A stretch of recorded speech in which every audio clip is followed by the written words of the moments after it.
Hello, everybody. Welcome to a very special episode of At the Elephants. This week, we are getting to know the cast and crew of Martin Sherman's Bent, which is being performed in New York City in February. You absolutely must check it out. Details at the end of this clip.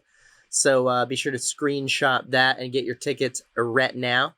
We are talking with Mr. Josh Popa today, who was in the original cast when this play was done at Keys to the Kingdom on the UNCSA campus. But he's playing a different role in this new production. We talked about that. Let's take a look. What's up? What's up, dude? How you doing? I'm good. How about you? You look great. Thank you, buddy. You too. Man, you got the pearliest whites, bro. You got some like solid teeth. You spend a lot of money on those? Yeah. I just bleach them every night. No, Is that what it is? Were you a braces kid? You look like you had braces. They're perfect. No. The dentist told me I had to get braces when I was a kid, but my dad fought them. He was like, "No, they're gonna grow in. They're gonna be fine." He was totally right. I feel like more people get braces than need them. That's probably true, but it is always remarkable to me when I see someone who has like super nice teeth. I'm like, wow, you didn't have to do nothing. Just genetics, I guess. Nah, just from my mom. It's exceptional, Just got good man. teeth. So you're doing this play, you're doing Bent, you're back in it, but you're playing a different part. Is that right? Yes, originally I was playing Rudy. So talk to me about who the last character was and who the new character is. So Rudy is the boyfriend at the beginning of the play, the dancer who lives with Max in Berlin. They get caught, or semi-caught. They're trying to evade the SS, and they go out and live in the woods for a few months and end up on a train being carted to Dachau. I am now playing Horst, which is the guy that they meet on that train. Rudy originally is killed off on the train. Horst starts to establish some sort of relationship with Max on the train, and that carries over into the concentration camp, and that becomes like the main story of the play. Right, so it's a bigger part that you've got now than the one you had before, is that right? Yes. So is there any kind of like, I like the bigger part, but I really liked that dude, and I wish I could be that dude again? Or are you like, nah, this is great. This is the part I wanted in the first place? Yeah, I'm totally excited. The second to play thing, right? Sure, yeah, 100%. I get that, yeah. man. So I talked to, some of the other folks, and I asked them some similar questions, but I'm interested in your answers. One of the things that I think we ask all the time with theater, which is such a vital question, right, is why here, why now? And one of the things that we talked about previously, which I love, is it feels like with these newer plays, the argument that you make to people about why they should come see it is like, I know this isn't Hamlet. I know it's not, Uncle Vanya. It's not a classic yet because it's a newer play, but it deserves the same kind of like, don't miss it if you get a chance to see this play because it has such a powerful universal message. Is that kind of what you're feeling when they came to you with it and they were like, we want you to do it again? What compelled you to be, other than it being a great part and a great play, but like what compelled you to be a part of putting it out there again? Honestly, I was kind of questioning the same things. I was like, how is this still relevant? Why are we doing it again? And important questions to ask. Yeah. Yeah, because, it takes place in World War II. So we're not going through the exact same thing, but there are a lot of similarities that I did find reading it again a couple of times. And not really that much has changed as far as how militant politics have become and continue to be. We're still throwing people in camps across the world, not just the U.S. Right. And just how polarized politics is becoming in the past couple of years. That's like not a new thing, but it feels so fresh right now because it's happening now. Well, it's definitely more divided. I mean, in that political spectrum, we're impeaching a president right now, and there's almost no one breaking on party lines. And even when we impeached every other time, there was some crossover. There was some people being like, you know what, it's not my party, but this is the right thing to do or the wrong thing to do. And now it's like the right does this, the left does that. And there's maybe one person in the middle who's like, maybe I'll switch. But I, to your point, I think it's much more polarized right now than it has been in a long time. Yeah. So I just think it's cool to see that polarity play out in a historical context. Right. Yeah. So what is it about this particular part other than its size? Obviously you want to be in the play for more. We all do. But like, what is it about this role over the other one that you're like, you've got so much more to get into? Like, what are you getting to do in this production that you didn't get to touch on last time? I think a cool facet of Horst that's different from Rudy, very different from Rudy, is Rudy, in my opinion, is kind of like the innocence of the play. He's like the child that gets taken away at the beginning. Right. Horst has been in a camp for much longer than Max ever was. So he kind of knows the circuit at this point, but he still holds on to this vulnerability and what's the word I'm looking for? Like rebelliousness. He Right. still is kind of trying to fight the system. He just doesn't really know how anymore. And when he meets Max, it's almost like he becomes alive again, and he finds a reason to live. Whereas before, I think he was kind of just fighting until he couldn't. Mm-hmm. Just kind of was in the process of giving up. Yeah, for sure. So in that way, it's more of like a love story this time around than a tragedy to me. Right. I Yeah, get to that like makes sense. I'm like reawakened in the process of being in a concentration camp, which is so cool to me. That's kind of an interesting sentence, but I absolutely understand where you're Yeah. coming from, man. Like I don't know it's about cool, but right, yeah, no, I know what you're getting at. It's deeply intriguing in a way because it feels almost like a fantasy, right? And not in a positive way, but a nightmare, let's call it. But it feels like this intangible thing that you're like, I don't even know where I would start to try to understand what that's like, but that's the life of the actor, right? Like to try to understand the things that we can't because we weren't there and tell those stories with as much truth and relatability as possible. Did you guys have more rehearsal time before, even though it was all squished into trying to do it at 11 o'clock at night, or are you getting more rehearsal time now? Because I know you had more weeks, right? But it was compressed into these little tiny blocks that you had to work on the show. So like, does it feel like you have more time? Does it feel like you have less time?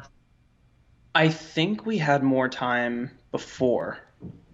So it's a little bit we're hitting the ground running for sure. Right. Also, I'm just learning a new track, so it feels like less time automatically. Right. Will seems like he's fine. I don't know if there's like a big difference, to be honest. It feels kind of similar. Like overall, the numbers are probably working out pretty close. Yeah, because the rehearsals are longer, but the process is shorter. Other way around before, so I guess really it evens out in the end. If you had to choose, I mean, I think I know the answer, but I'm curious. If you had to choose between those two methods, would you rather put in would you rather put in a shitload of time over a shorter period, or would you rather like have a 90-minute, 2-hour rehearsal every day and then, build it over time? Like which works better for your methodology? I prefer longer. I always like longer rehearsals. Right. I hate breaks too. I hate the fact that equity makes you break. Yeah. For like these 5-minute intervals when you're like really starting to dig into shit.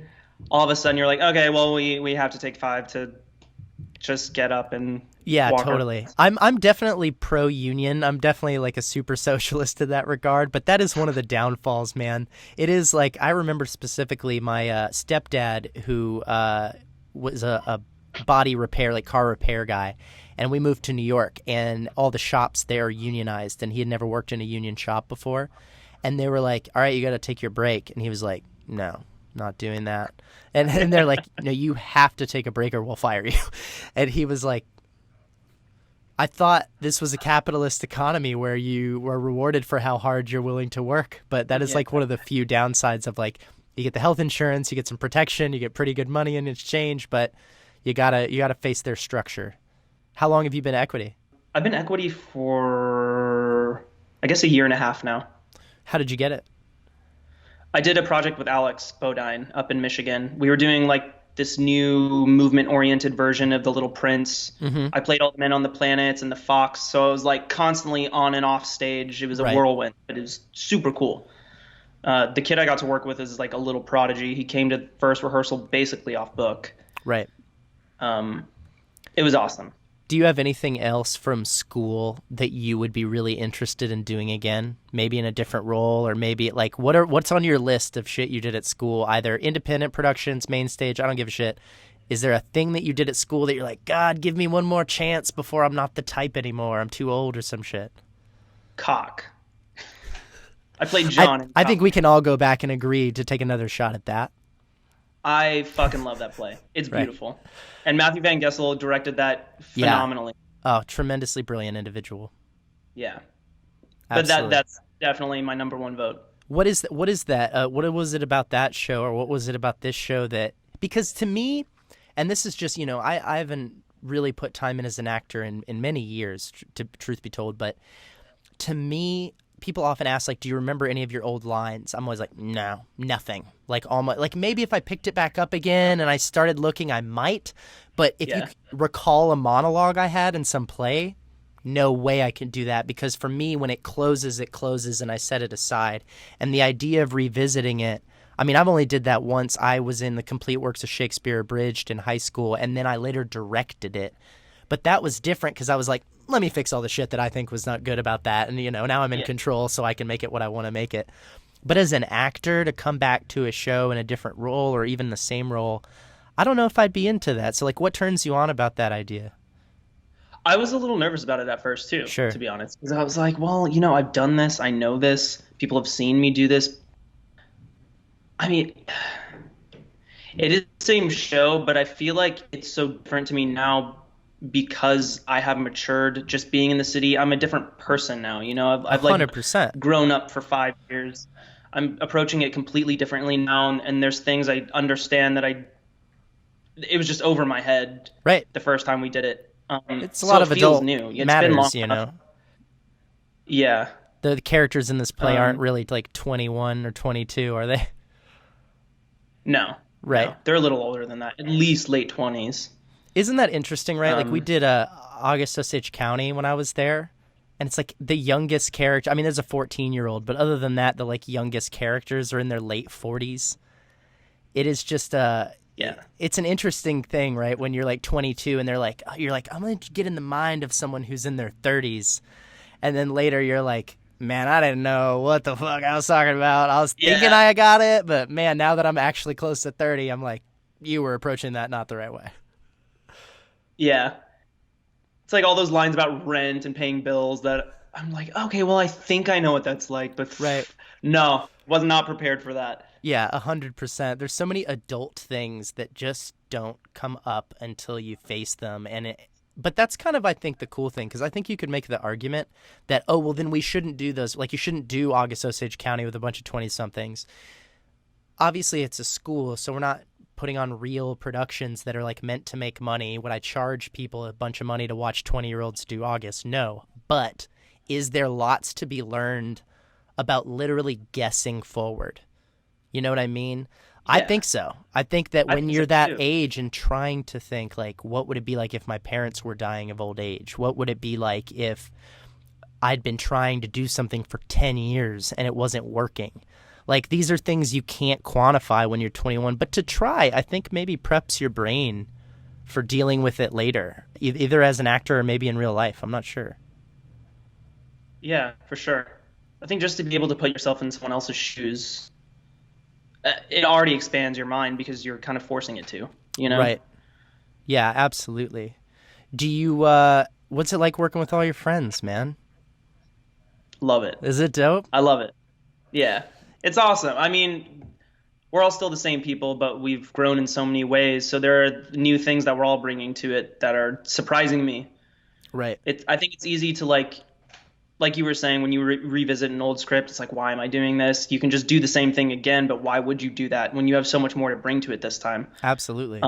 So it's cool to see like what Will and Michael are both bringing to it, and Emma with all her new input, and it's evolving. It's still evolving. It's like never really over, Who feels like the biggest change? Or like, maybe Cal is very similar to how he was, but maybe someone else is like, really bringing a different perspective to the table. Like, do you feel anything in anyone in particular that you're like, man, they are bringing a different perspective to this time just because life, ...